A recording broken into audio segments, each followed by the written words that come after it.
Thanks so much for tuning in to ESG Talk. We believe that our listeners are co-producers of the show. You really determine what we play for each and every one of you tuning in.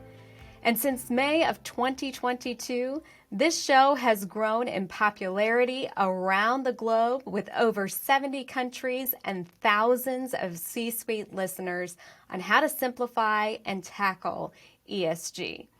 So we're bringing to you the replay shows that have been voted on popularity by our listeners and will be fun to listen to again, or maybe for the first time if you're tuning in. So thanks for joining us, and we'll talk real soon. So who do we have with us today? We have Si-Yeon Kim. She served as the EVP, Chief Risk Officer and Compliance Officer, Executive Chair for Environment, Social Governance at American Express Global Travel from 2014 to 2022.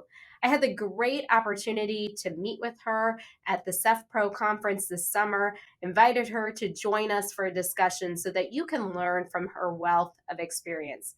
Here's 2 fun facts about her that I totally appreciate. First, she really understands the power of partnership.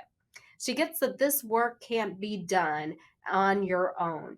She brings together industry stakeholders and launched one of the largest sustainable aviation fuel pilot with 1 million gallons of sustainable aviation fuel. While at American Express Business Travel, she also worked with other companies to think through how they were going to speak together at the COP26, including Accenture, Shell Aviation, the World Economic Forum, and Alaskan Airlines. Thank you so much for joining the discussion today. Welcome. Thank you. Thank you so much, Mandi, for having me. Well, as you've listened to the show, you know we do 2 quick, fun questions to help those in the conversation get to know you a little bit more. So, Si-Yeon, tell us, this are supposed to be short, fast, and fun. What is your favorite place that you have traveled to? Oh, actually, that's a very hard question for me to answer. I love every place I've been to, all for different reasons: the beach, the snow, the food, the music, the art, and the people. But I think I'm going to put in a pitch for Korea, where I was born and then I grew up from when I was 9 years old through college. So Korea's capital city, Seoul, is the perfect cityscape with great food, good shopping, and cool cafes to lounge about and rest your feet or digest all that you've eaten. And Korea is also a peninsula, so the beach is only a 2-3 hour drive away from wherever you are. And then last but not least, it's full of warm and friendly people. Sounds like my kind of place. Warm, friendly people, food, and a beach. I'm in. I will pack my sandals and head there in the next year or 2. I love it. Tell me what's on the top of your travel bucket list. Okay, so my bucket list is very, very long. So this is not a quick this could be a very long answer, but let me just tell you where I'm going next. Our good friends are from Galicia. This is the northern region in Spain, bordering on Portugal. And we're going to be traveling there together with their kids and the grandparents to their hometown. And I believe this is the best kind of travel. You're traveling with friends who are also locals. So we're really excited about it. That sounds amazing. I know that Spain is partly on my bucket list, an area to get to in the next couple years. Like you, my husband and I, our list is very long for all the places in the world we want to see. But I think this is a really perfect dive into our conversation today because it's not about demonizing operations of travel or other elements of business and personal and cross-cultural engagement. It's about incentivizing how do we build back a better sustainable society and business together to tackle some of these complex problems. And I think you and I would agree. We're not saying never travel again, right? Or never operate. We're just saying how do we operate in a way that can restore our community and our world together. So let's talk a little bit about your journey in environment, social, and governance, because you came from the chief risk officer and legal background. How did you end up chairing environment social governance for your previous company? Yes, this is a story that's very, very near and dear to my heart. As Chief Risk and Compliance Officer, I first started looking at ESG and sustainability through the lens of risk. You talked about demonizing, but we were in the travel industry and starting to hear about flight shaming in the Nordics or Europe, and then conversations amongst corporations about reducing their carbon footprint, which is great, but some parts of that necessarily meant that it could impact travel. So rather than take a defensive position or deflect, I went to our CEO at the time and told him that my team and I would like to make him a proposal. And we wanted to make a proposal that would not just be about building an ESG program that was doing the right thing, but also something that would create new business and revenue opportunities, strengthen our P&L, and truly set ourselves apart from our industry peers.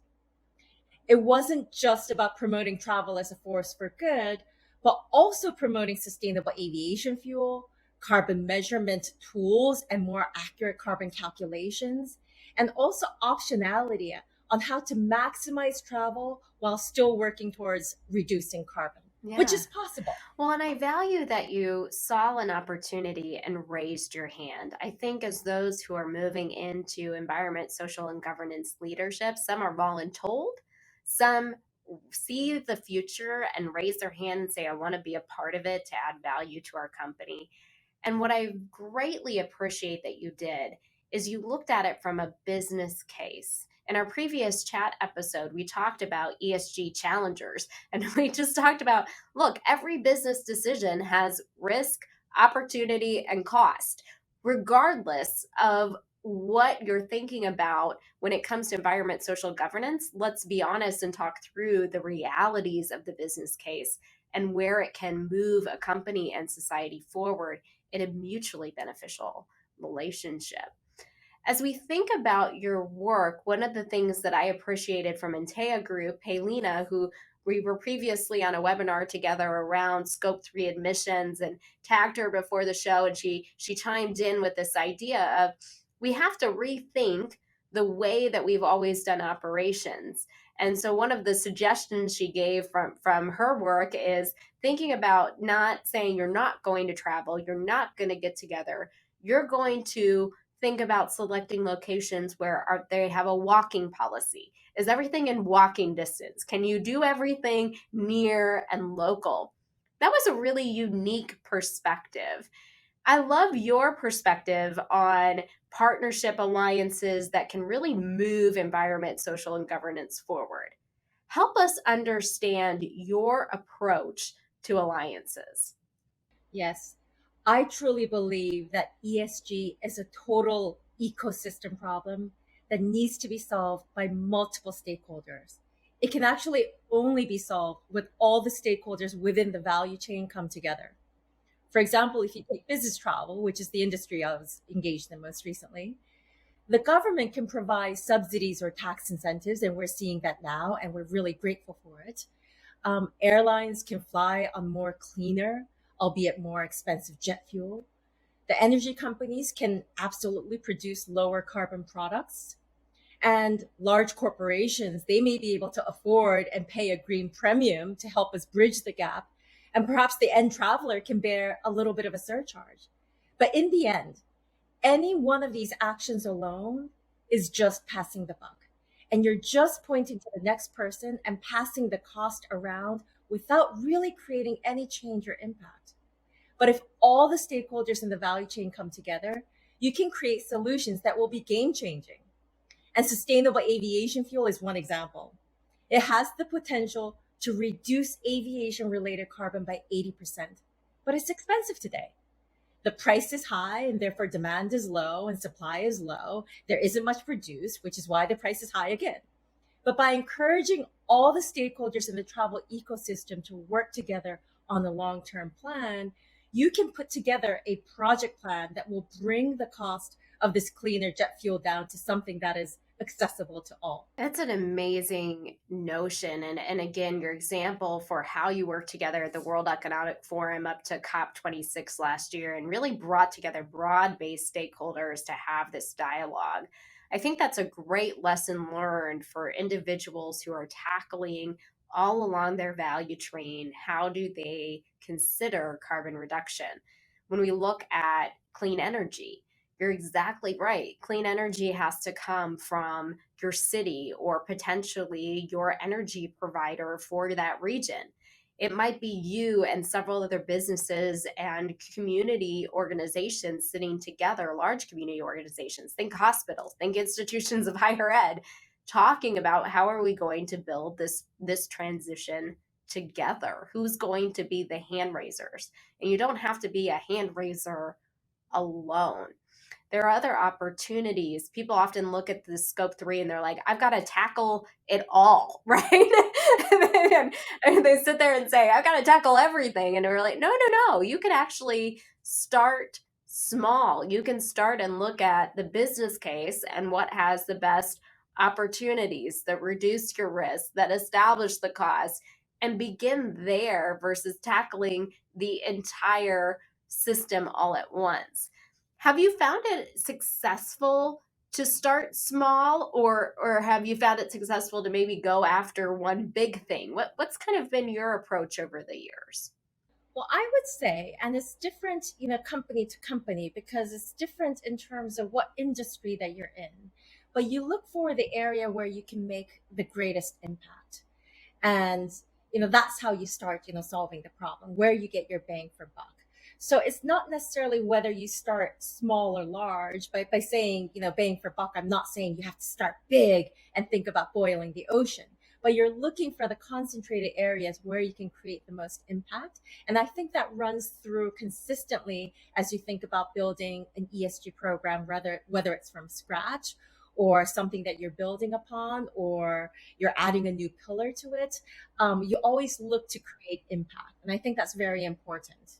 So you've done a really nice job of bringing people along in the journey with you and building these partnerships and ecosystems.